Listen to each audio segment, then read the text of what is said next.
Welcome to the Ricecast. We look and feel very different today, Pastor Willie. This is a cool little setup you have here. Got a new little setup and trying to, I guess, do videos as well. Why not? Yeah. So you have to, put a nice shirt on and everything look good. We have to do a hairdo. Yep. We got to kind of get all that together. Well, I was thinking about that. Now that we're going to start recording these, everybody knows there's a required haircut to be on the Ricecast. Apparently. I got to. Had to make and you qualify. So, since I was 24. So there you go. And then I had to put a collared shirt on. I'm usually in a t-shirt. Right. Yeah, I got to dress up looking for it now. Right. Yeah. Man, it's been a really cool week at Calvary. We had a cool week even coming up here at Calvary. We do something here once a year. We have a business meeting with our church. And can you help me understand when that is and what we're doing? Yeah, it's always good. Again, for those who may be new on this, just to kind of, we just talk about things that are going on at Calvary and then things, that impact Calvary and then impact things that are, just happening in current events. I love to first and foremost, always think about what's happening in our church family and right here. And it's been, summer is like just one week after another. It's like getting on a roller coaster and you just kind of hang on for the ride. Next week, VBS, we can talk about that in a moment. Maybe just say something about that first, because to me, that's a huge week, maybe one of the biggest of the year. I always tell our team, I think we have more unchurched families and unchurched people on our campus, our physical campus, that we can interact with, connect with on the week of VBS than anything we do any other time of the year.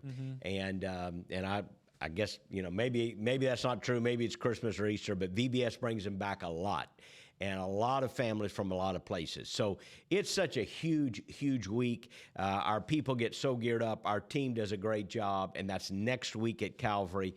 And so I'm looking forward to that. Yeah, it's a fantastic week. VBS is something I grew up doing, and I'm sure you probably, it's something that we've done as churches for a long time, and we do it very well here at Calvary. Our family ministry team, Christy Ridgway, Nancy, Nate, Tom, they all just, no stop. To me, it's got no signs of slowing down. All right. It's a great need. Yeah. And we're actually doing 3 this year. As you know, we have in Clearwater at the morning, which is kind of the standard one that we've done for many, many years.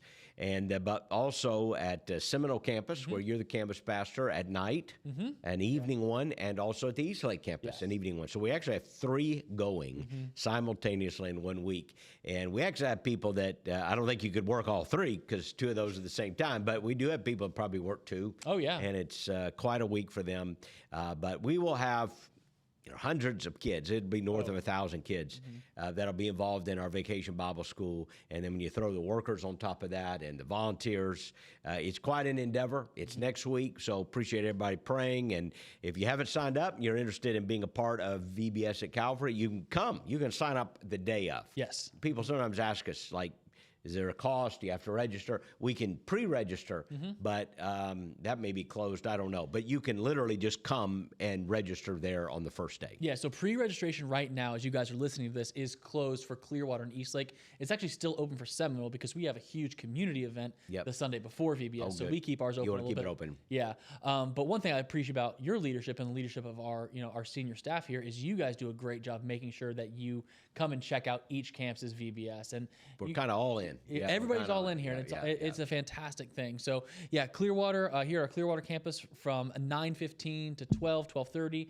Monday through Friday, and then our Seminole and Eastlake campus from 6 to 8 next weekend. It's going to be fantastic. Yep. But even before we launch into VBS, we have something that our church does every year. It's an annual business meeting, and it's something that I've actually never seen before. I'm kind of newer into Calvary. We call it it's great. Yeah, it's this Sunday night. It's our annual members meeting. And different churches do different things. If you have a church that believes at congregational government at some level, well, there needs to be a time when you have congregational meeting. Some of us grew up where churches would do it every month, or then we went to once a quarter, and then it seemed like, hey, we could just do this once a year and make it a big one. And so we do it once a year unless we need a call special one, and it is this Sunday night, June 22nd, if you're listening to this, Sunday night. And we encourage everybody from all the campuses to come. It's a night in which we talk about, we present the annual ministry plan budget. We give everybody a financial update. We kind of elect people to the standing committees that we have. We have 5 basic standing committees. And we just kind of talk about church work. And I know that's not maybe the most exciting thing for people, but it's a necessary thing to do it so that we can do the work of the church. I like to distinguish between church work, that's stuff you got to do, so that we can do the work of the church. VBS, that's the work of the church. But the business meeting, the annual meeting is kind of church work. But we need to do it, and we need to do it well. We want there to be transparency. We want there to be accountability. We want people to get answers to their questions. And we have some exciting things to share. We're always looking for 1 or 2 things that we haven't shared publicly yet. And there's a couple of things we're going to share Sunday night that we haven't shared yet publicly very much at all. One, I don't think we've shared at all, which is really, really great news. So come Sunday night, we also have, before the meeting starts at 6, it's on our Clearwater campus, but between 5 and 6 in our chapel, we will make available our executive pastor, our chief accounting officer, our member of finance committee, leader of deacons. We make some of these top-level leaders available for just any question, particularly when you think about finances and the budget. Some people might have a question, and they really don't want to answer it in a crowd with 500 people or something. Or however many is going to come. But maybe they do have a question they want to ask in private or in a smaller group. And that way we don't have to bog down too much with too many questions when we have the big meeting. So if you've got a question about anything financial as it relates to Calvary, we want to give you as much information as you want. Really, we want to lean on the side of transparency. So if you have any questions about anything, you'll be getting, I think this week, all of our members will get an email. They'll have an attachment with that ministry plan budget. But come early and ask a question. And I think you'll find that our leaders are more than ready to try to get that information to you and help you with anything that you might be concerned about. Well, and that's what I love about being part of Calvary is we are very transparent with every area of our ministry. And so I would challenge you, come and ask. This is not like don't think like you don't have the opportunity to do it. This is why we do things like this. Yeah, we don't want to have that attitude like, who are you to be asking? Right. We think it ought to be the opposite. And give people a chance to ask questions. And, some people are involved in these things. They know what's going on behind the scenes. And I think the more you know here, the more you walk away going, hey, I have a lot of confidence in that. But a lot of people aren't involved in that. And so this is the time of year when they come and go, hey, how are we doing financially? Did we meet our budget? By the way, spoiler alert, yes. But are we in trouble? Are we, where are we at? Where's the debt? What are we doing? What's the status of some of the projects I've heard about? And so on and so forth. So we want to invite people to come. We think it'll be a very encouraging night. Sunday night at 6 o'clock in the worship center at Clearwater. Come early at 5 if you have a question there in the chapel area. And then about 6 o'clock we get started. And that's for all of our campuses this Sunday night, our annual members meeting. Very important. It'll be fantastic. That's June 22nd. Again, Pastor said 6 o'clock. We'll be here early at 5 o'clock in the chapel, all on our Clearwater campus. But one thing I really wanted to focus on today, Pastor, is what you and I and a few other of our staff members, we actually flew out to Dallas. And we've talked about on the podcast the past few weeks. We had some good Mexican food, didn't we? Yeah. Man. Yeah. Come on. We took you to Terry Black's. Yes, we did. Had a little barbecue. Yeah. And so, anyway, we were in Dallas. Yeah. And it wasn't just for the food, but it was for the Southern Baptist Convention. And it's something that you invited me to go with you to 3 years ago. I'd never experienced anything like that before. And hey, I've become addicted to it. I love it. I love the camaraderie. I love the talk. I love the meetings, and I love meeting new people. But I would love just to spend the remainder of our time together today, just kind of answering the question, what happened? Yeah, what happened? And of course, we did a podcast on that beforehand. And again, this is kind of insider baseball. So we may talk about things that if people haven't been caught up on that, they may go, what are they talking about? Google is your friend. You can find some stuff because it's hard to lay all the groundwork. And I think, again, we did a podcast the last couple of weeks that people might want to go back. And this is kind of on the backside of it now, how it happened. But we do stay involved. We feel like if we're going to be involved in the cooperative network of Southern Baptist Convention, that we ought to be engaged and involved, and we ought to have a team that is informed. And so we do have a lot of fun, but as you will attest to, they're long days, and they're busy. It was kind of good to get home and rest a little bit. About 3 really long days there. But anyway, got home, and we can talk about what happened. Yeah, and it's funny you say long days. I always forget how long those days are. Like you're up at 6 a.m. and you need to be at the front doors at 7:15 if you're getting your seat well, and then I remember most of those 2 or 3 nights I didn't get home. I didn't get to the hotel like 10:30. Just smoked. Yeah, it's if you participate, and we have fun. We do like eat a little barbecue and meet friends and all of that, but it is a business meeting. The front end of the convention, which is known as the Pastors Conference, and I didn't get to that much this year, but was always kind of the inspirational side, and then Tuesday and Wednesday is kind of more the business side. Yeah, and I want to talk just a little, because I actually got to go a day early. I used to work in Dallas, as you know, and so I went a day early and went and visited my old church out there. Actually got me there in time for the Pastors Conference, and I thought that was just fantastic. Always a great time. The theme this year was worth following. Yep. And they just they had a couple of pastors up there just working through the book of 2 Timothy. And really what the Pastors Conference is I've come to understand it, it's a time for us as pastors to just sit and be encouraged. I think so often we are pouring out, we are teaching, and it's a nice time to sit and worship together with other pastors, other leaders in ministry, and also get poured into. So Pastors Conference is great, and I would encourage anyone that, is the ability to go to the Southern Baptist Convention. That's a big piece too. But let's just jump into the business part of it. We've talked food, we've talked tacos, we've talked barbecue, but there was 3 things that we kind of highlighted over the past 2 weeks in our podcast where we had a deep heart for that we wanted to bring to the attention. We were concerned. Yeah, we wanted to bring to the attention of our people listening here and even our brothers and sisters at the convention. So let's just start with what we called the Law Amendment last time. If you want to there are a couple of things. I told somebody asked me how it went. I said, well, it was good, the bad, and the ugly, and before we even jump in there, I mean, the good, I thought, our President Clint Presley, first of all, did a great job. I love Clint. He's a friend, and he did super.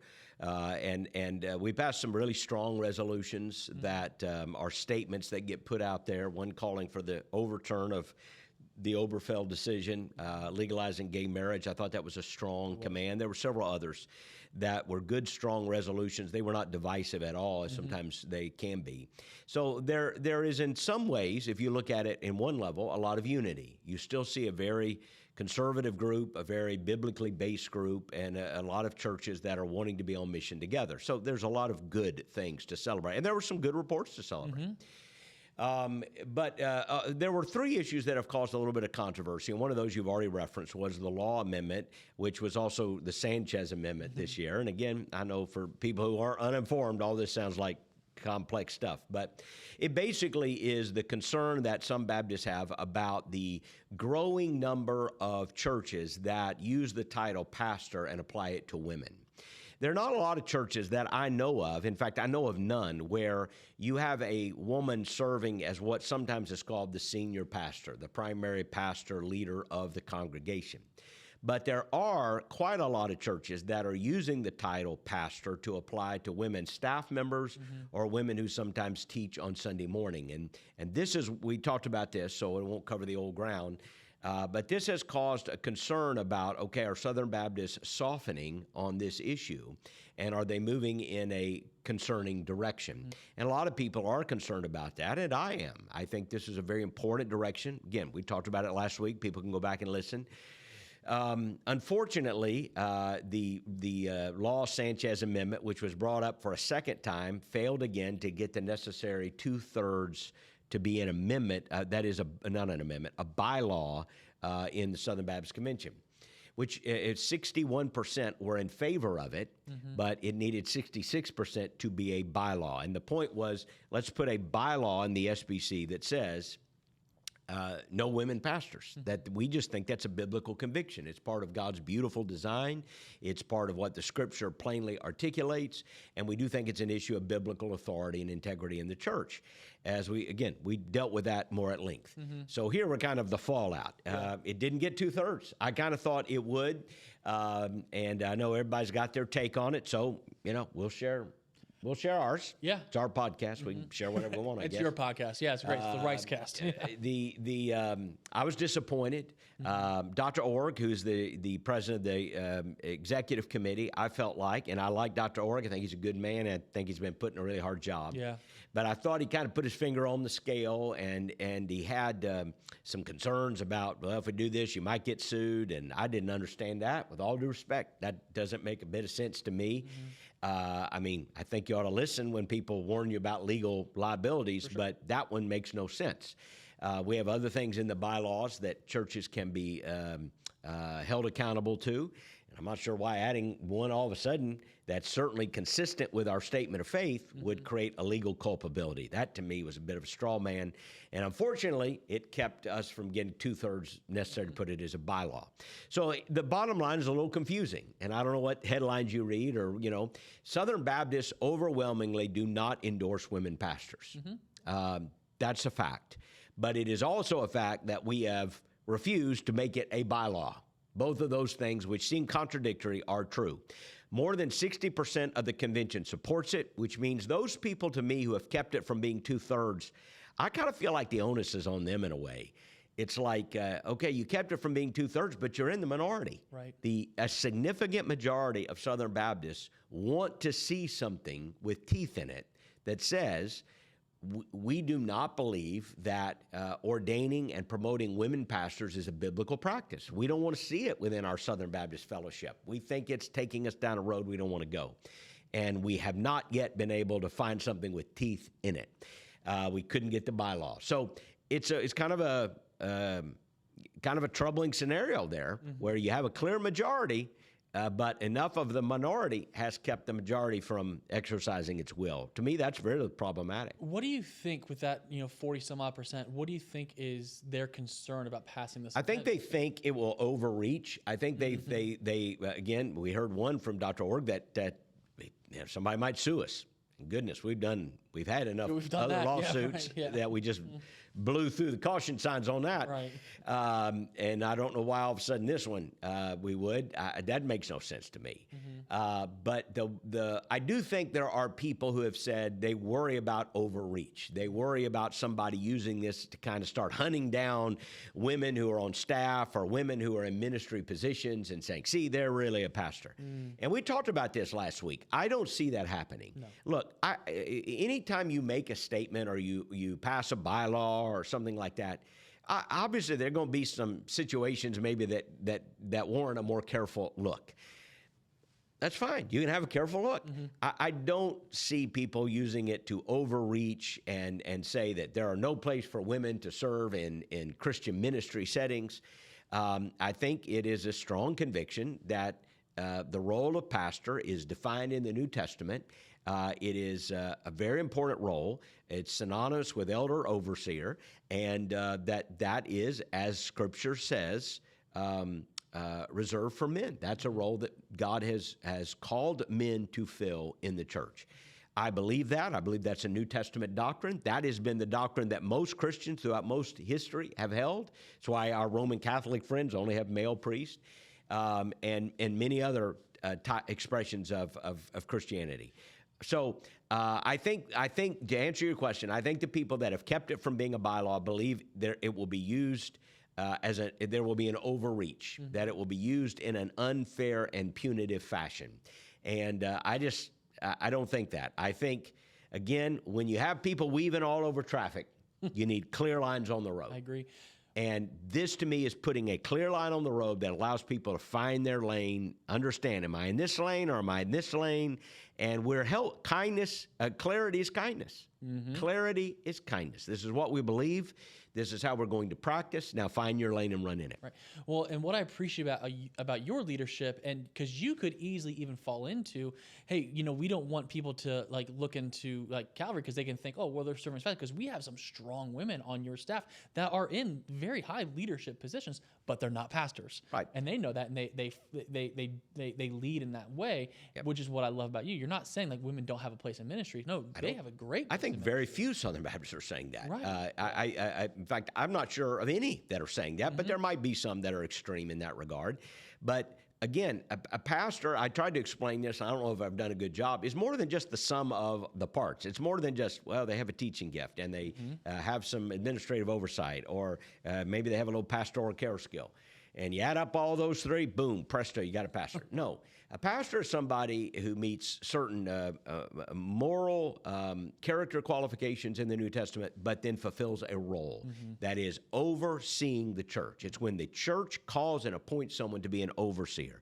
So there are many women who have many spiritual gifts, and some of those can be exercised in even a professional or vocational way. That doesn't make you a pastor. And that's why the term matters. And that's why the term should be used carefully and not carelessly. And I think in a lot of cases, people are using it carelessly to describe any pastoral staff member. The problem is some people are not using, first of all, if it's a careless use of the word, that is a problem because you're opening the door to a drift, you're opening the door to confusion. But there are other people who are not using it careless. I think they know exactly what they're doing. And as I said, I think earlier, if you have a bunch of women who are associate pastors or teaching pastors or whatever pastor, it won't be long before they're senior pastor. In fact, if you can go one step, then you need to be able to go all the way. Sure. So, and then you're asking yourself, do you care what the Bible says about this? Do you care what the New Testament clearly teaches about this? So I certainly think there are many cases that women can serve and exercise great spiritual gifts, and in a vocational sense even, particularly on church staffs that get large and complex, and you have a lot of jobs like we do.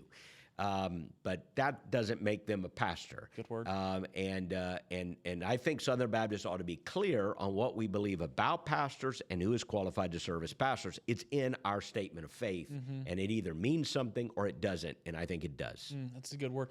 Well, I appreciate the clarity, and then obviously, letting me know and letting us know like how that situation took place. Yeah, it's going to happen. This tension is going to have to be solved. Yeah. We're not just going to keep doing these 60-40 votes. Somehow we got to solve this. I've got some ideas about that, but we don't have time to go into all that, and I may share them at some point with some people in leadership. But I think we got to find a way where the majority of people who want to be very clear on this can get their way and be very clear on this. Do you think it just the Law Sanchez next last name amendment, like it just keeps going that way, or Law Sanchez Pigsley? Yeah, I don't know about all that. It's possible, but I think everybody needs to get in a room and say, okay, well, how are we going to figure this out so that we don't just keep doing this? But if we don't, what I would say to those who keep stopping it is if we don't figure it out, then it's going to keep going, and people are going to say, hey, we're very, very close. We only needed 300 or 400 more votes, so let's get 300 or 400 more votes. Yeah. The convention's in Florida next year. It's a very conservative state. Of course, it was in Texas this year, but hey, let's that we're just going to keep doing this unless everybody gets in a room and says, okay, how can we solve this problem in a way that an overwhelming majority of people can support? I think there's a way, and maybe sometime I'll share some thoughts on that. That'd be great. I'd like to move to the next topic that we talked about a few weeks ago. And for me, I feel like this one did not get as much attention this year as the other things that were brought to the mic. But it was the financial transparency, and we were pretty vocal about this on the podcast, and you've talked about it a lot as well. So can you just give us a brief understanding of what that was and then what happened? Again, a lot of the Southern Baptist people know a guy named Rhett Burns is a South Carolina pastor who had not to be confused with Rhett Butler, but he had an effort to ask our entities. And a lot of people, Southern Baptist Convention is a very confusing polity. What we have are entities. We have 6 seminaries, we have 2 mission boards, we have a publishing company, we have an annuity board, we have an ethics and religious liberty commission. We have these entities. They each have a board of trustees. They're each legal entities, but they are ultimately owned by the Southern Baptist Convention, who exercises authority through the trustees boards. So there's been some questions about financial transparency. Are we getting enough information about how the money is being spent and what decisions are being made?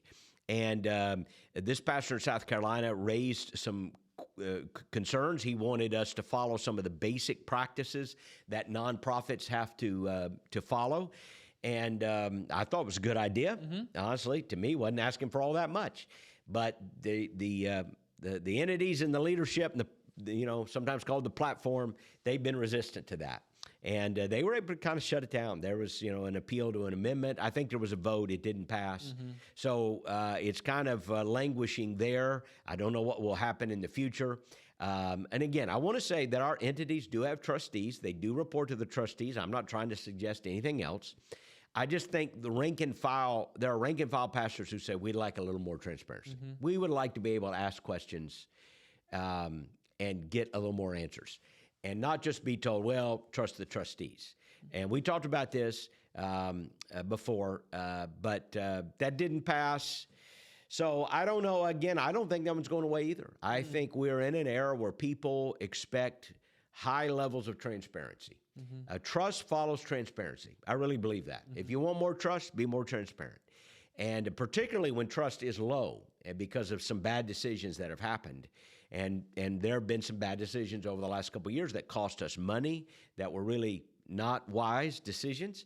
And so I think the way to rebuild that trust is to lean on the side of transparency. So again, I would say to those who have been able to hold off those forces asking for more transparency, if I were giving them advice, I don't know if they're listening to me. I don't know anybody much, listen to us maybe, but they ought to take the initiative here. They ought to get in a room with the people who are asking for these things and say, okay, we didn't want to do that, but here's what we can do. Yeah. Find a way forward. Just don't keep telling people no and slamming the door in their face. No, because that's just going to breed more and more contention, and then more I think it is. lack of trust. I think it is. And if you keep doing that, eventually somebody once told me in leadership, if you don't listen to the whispers, one day you'll hear the screams. Dang, that's good. And I think it's more than whispers that are being ignored right now. And if you keep ignoring that, maybe I'm wrong. Maybe everybody just goes away and they're happy. But I don't know. I think this is too reasonable a request, and I don't think you're going to go away. I don't know if it's going to come up the same way next year, but I just wish our leaders would say, hey, what information do people want to know? We don't have anything to hide, so let's put it out there. And what some people are saying, yeah, well, you're handing the critics information. Well, they're out there anyway. Your critics are out there criticizing you. So you might as well give them something to talk about. Might as well give them some new information. But the way to disarm a lot of critics is to show transparency, accountability, and build trust. It comes down to authenticity as well. I think it does. It really does. I think it does, and I think we need a little more of that. So we didn't resolve that one either. And but at the end of the day, the conversations are still happening. The conversations are happening. Which is huge.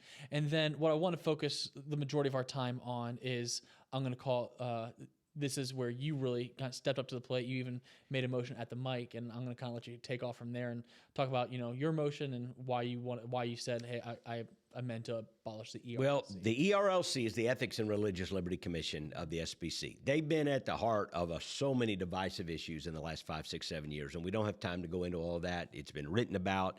They have taken funding from some sources that really, they shouldn't be taking any funding from. At times, they've not been as strong on positions as they needed to be. At times, they pursued positions that were just divisive in SBC life. And again, a Southern Baptist family will know some of the history of that. This was a motion made the year before. I was the one this year who made it from the microphone. When we did this a week or so ago, I thought that might happen, but I wasn't going to go out there and say that I was the one going to do it. But the motion was made. I made the motion to abolish the ERLC. And as I said in the speech, the reason wasn't to abolish the ERLC. It's a bylaw mechanism because you had to vote 2 years in a row to abolish an entity. So what we wanted to do, those of us who were supporting this, and as you know, it failed, but we got 43% of the vote. It failed 43 to 57. But the people voting for it, and I made it very clear, I tried to, was that this was a mechanism for accountability. What we hoped was that the ERLC would get a message. They can't keep doing business as usual. They've lost the confidence of a lot of Southern Baptists. There need to be some radical changes there. And if the motion to abolish had passed, it would have forced the hand of the trustee board and the ERLC to realize we've lost the confidence of Southern Baptists, and we got to change. We got to change. And that's what I had hoped, and I just felt like, hey, it's time to everybody just to kind of pull, hitch up their britches and do the job, as they used to say. We just got to do the job, and it may be uncomfortable, but somebody's got to do it. But we lost 57-43. But 43% of the convention was willing to vote to abolish the convention. And I don't know if we have any SBC friends listening to this, but I promise you there are people in strategic roles. I don't want to say too much there, but high-level people who talked to me afterwards, and they were very much supportive of that. And why they're not public on that more is up to them, and I understand some people have hard, they're in positions where it's harder to be public on some of these things. I didn't care. It's like I can just get up there and say it. But I can promise you there are people in high levels of leadership in the SBC that were supporting that motion, wanted it to pass, and believe it needs to pass. And there were people who didn't vote for it that I've also talked to in high levels because they just felt like it was too extreme. But the truth is they want the same thing that we want. They want the ERLC to get the message and be overhauled, and they're hoping that will be the case. Well, and here's my question, because, your motion was to abolish the ERLC. Is there a way to reform the ERLC without that verbiage? Well, I don't know. I honestly don't know. It's just a little harder, again, and I realize it can be lost on people. There's no way you can get up and say a motion to reform the ERLC, because what does that mean? And it's hard to, on the convention, you really don't have the right to instruct the trustees on what to do. It gets referred to the trustees. So you can make suggestions, you can make recommendations, you can say, I make a motion that all the ERLC staff has to wear blue hats and cheer for the Florida Gators or something like that, which is not a bad motion, by the way. Give you a good year for it. So, yeah. You could do something like that. Well, what that's going to do is that motion is going to be referred to the trustee board, and they're going to say, no, we got a lot of Tennessee fans. We're not going to cheer for the Gators. So whatever. It's probably a bad metaphor, but you can tell football season's coming. So we're starting to think about all that. But so there's really not a way to do that from the floor, except the motion to abolish is kind of a nuclear option. But I also hoped, whether it passed or not, I didn't know if it would pass. I knew it would be a steep hill, but I hoped that it would send the message they have to do something. And I hope that message has been sent. The real work of reform needs to be done by the trustees, to answer your question. There are trustees of the Ethics and Religious Liberty Commission, and here's what they need to understand, and all trustees in the Southern Baptist Convention need to understand. You don't work for that entity. It's not your job to be a PR arm for that entity, even though sometimes you are, because you are proud of it, you want to promote it, and so forth. And I'm not saying that's wrong in its time and place. But the primary job of the trustee is to exercise oversight on behalf of the convention of that particular entity, to make the decisions that the convention would make if they could all sit in those rooms. But to do that, you've got to lean in and you've got to ask the hard questions, and sometimes you got to make the hard decisions. You can't go to those meetings just wanting to be, hey, let's all get along and eat a steak dinner. You got to go to those meetings and say, hey, I think some of these things that are out on the floor we need to listen to.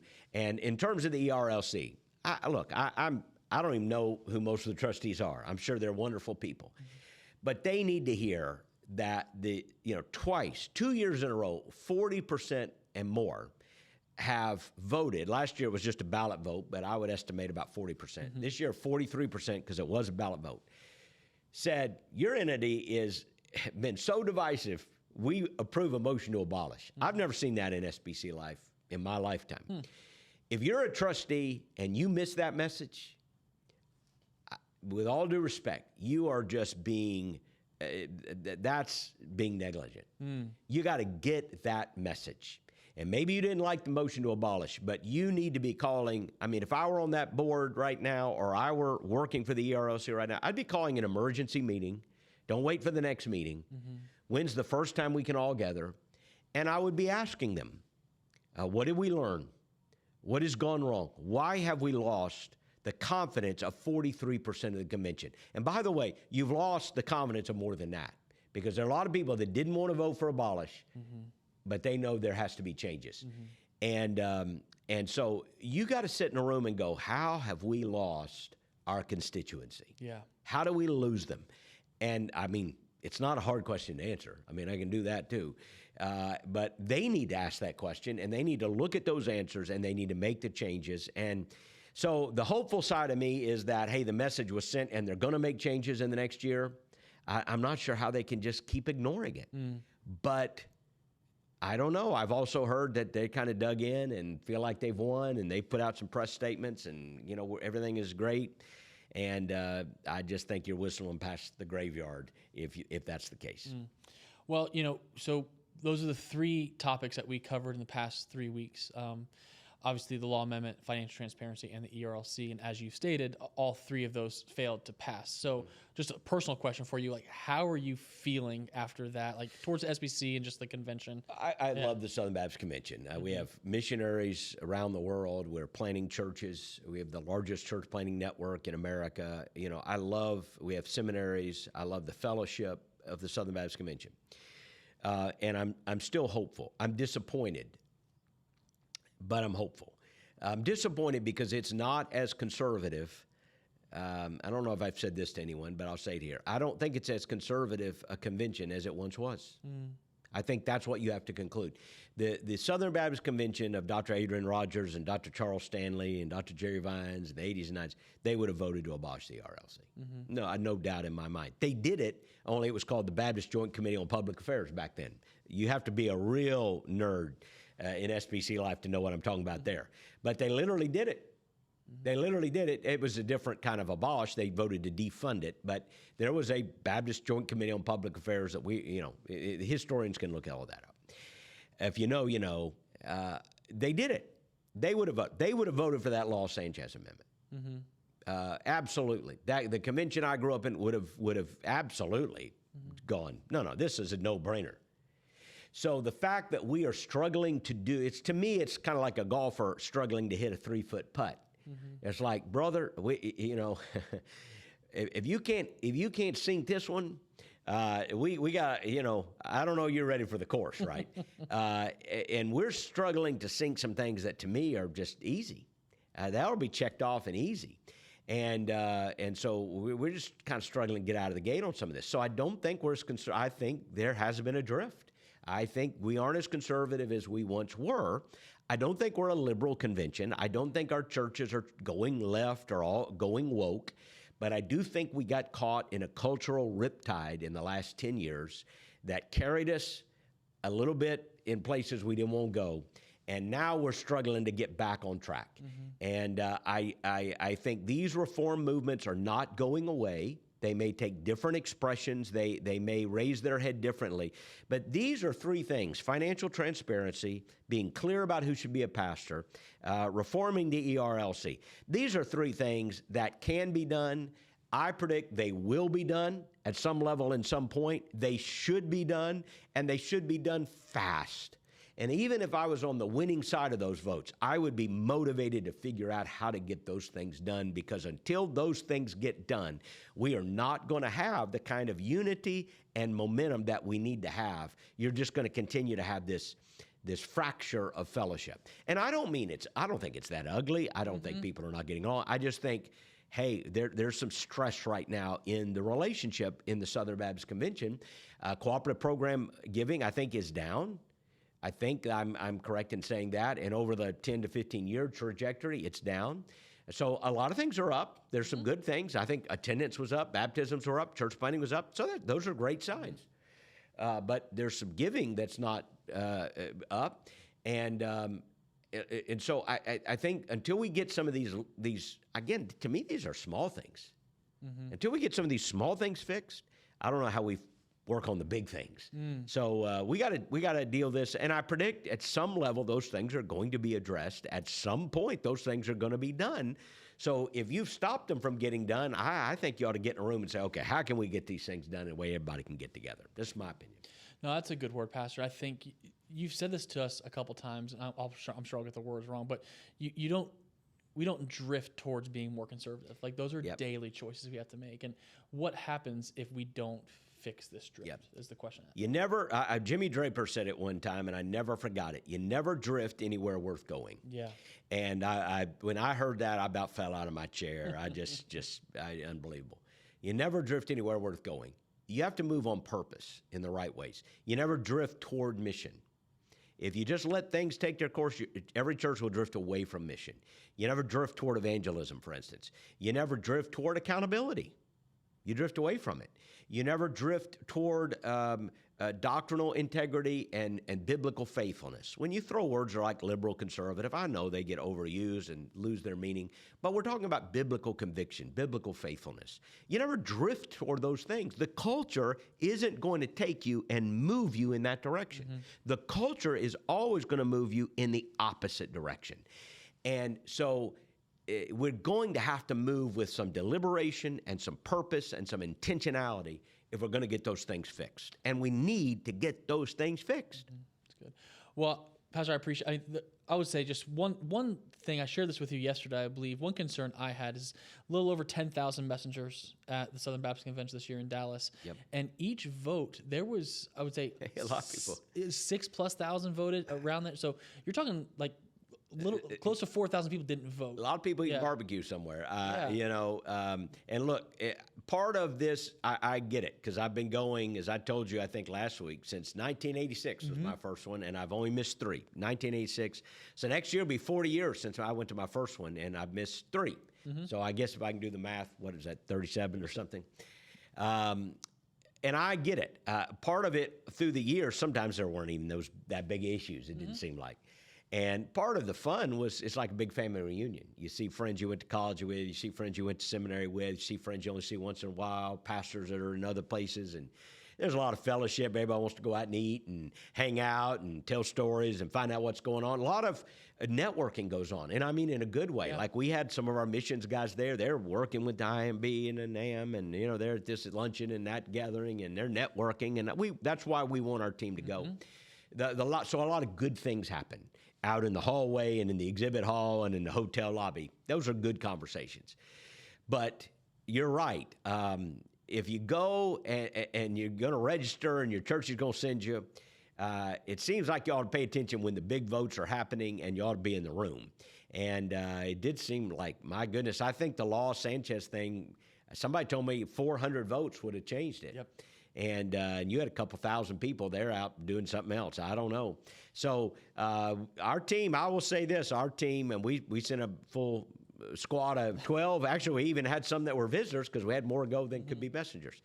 But they were all there, right? I mean, we were sitting in there. Those seats get hard after a while, and you're in there for a long time. And I think we were there for all the important bits. And I appreciate that. Our team is engaged. They were leaning in. They think, hey, this matters. And I know people can get cynical and go, I got more important things to do. But we've all seen institutions, and we lamented their decline. And how many of us have been to, I was talking to our friend Carl Porter from England, and he's here on our team now, and he knows a lot about the Church of England. And I was talking about one of the beautiful buildings there, and he said, what the sad thing is that they don't even preach the gospel there. And tourists come, they see the beautiful building, but it's a very left-wing church now. And you see things like that. You can go all over Europe, and you see it even in America, and you lament, wow, once upon a time somebody put a church here. They were preaching the gospel, and now they're who knows what they're preaching. And we grieve that. Well, you know what happened? At the moment, there was probably a moment in the history of those institutions when important things were on the line, and some good people leaned out. They didn't get involved. And as we said, you never drift anywhere worth going. So if the people with conviction lean out and say, nah, then you know what? What are you going to do 50 years from now when the Southern Baptist Convention is just another apostate left-wing church in America? It could happen. It could happen. Don't laugh. It could happen. And what are you going to say? You're going to say, well, there was a time way back there where there were some important decisions being made, but we had to go get barbecue, or we were too busy to go and care. And we lost the institution. We lost the seminaries. We lost our mission boards. I saw the other day, I think I'm correct in this, that the Presbyterian Church USA, which is a very liberal mainline denomination, brought their last missionary home. I think I saw that. Wow. Somebody can fact check me on it. Yeah. But I believe that they had one last missionary on the field and brought him home. I'm not sure what they've been doing, but that denomination had drifted far, far to the left. And so the Great Commission suffers and the mission suffers, and they had one left, brought him home. Well, I don't want my grandchildren to say, we brought the last Baptist missionary home. because they just died. The last guy out turned out the lights. I'd like to leave. This is the largest missionary sending force in Christendom, as far as I know. I don't want the last missionary to come home. I don't want to turn out the lights. I don't want to turn out the lights in the seminary and go, just another left-wing seminary waving whoever's flag will be out there 15 years from now. I'd like to know they're gospel sound, they're doctrinally sound, they're on mission. And in order to get that result, good people have to lean in and make good decisions, and sometimes you have to make hard decisions. Yeah. And so I think we're at one of those junctures in Southern Baptist life. Well, that's such a good word. And the funny thing is next year the distraction outside the convention hall is going to be even larger with Disney World right across the street. Disney World. It's going to be Orlando, Florida. Yeah. And so it's going to be in our backyard. Yep. And we got a great Florida Baptist convention, and all of our Florida Baptist guys are excited about that. And we'll be represented. Aaron Bergner is a friend of mine. He's at the Lakes Church in Lakeland, and he's a great pastor. He's leading the Pastors Conference. Clint Presley will be the president again next year. So it'll be a big year, and maybe we can get some better outcomes next year. Yeah. And maybe even before we get, what I'd really hope is that we don't have a bunch of divisive votes. What I'd really hope is that some people get in the room and solve these problems so that by the time we get to Orlando, we can say, hey, we do have increased financial transparency. And we have dealt with the issue of who is a pastor. And we've dealt with some of these things. And the trustees at the ERLC took some concrete steps to kind of win back some confidence. And we can all go in there and, hey, maybe we'll get the votes over quick and we can go to Disney World. Yeah, I would say let's go to Disney World. Yeah. Disney World, I apologize. But yeah, Pastor, again, I can't tell how much I appreciate your time and your willingness to talk. Obviously, this new structure, have a little video out there. It's kind of sorry, neat. somebody told me, well, you got a face for radio. So I don't know if it's we'll see what happens. Or not. But, and I know if you've listened the last couple of weeks, you may go, this is a really nerdy discussion. I don't even know what you're talking about. And we don't do that every week, because a lot of weeks we're talking about what's happening here at Calvary. We're talking about an issue that we've talked about in the message or something. So anyway, thanks for hanging in there for these these conversations. It's been great. And just a reminder, we talked about at the beginning of the podcast, this coming Sunday, June 22nd, is our annual business meeting. I would encourage you come early if you have questions. If you're a member of Calvary, you'll be getting an email from us with all the financials that you would like to look over, so you can come to our chapel at our Clearwater campus at 5 o'clock and have any questions you want answered. And then at 6 o'clock, our meeting starts, and there's actually open mics there as well if you have different questions. That's an opportunity to ask questions. Yep. So it's going to be a great time. It's an encouraging time to be part of Calvary, and we are just so thankful for you, Pastor, your leadership and your willingness to just talk to us. So we'll see you guys next week here on the podcast. Have a great week, and know you are being prayed for often.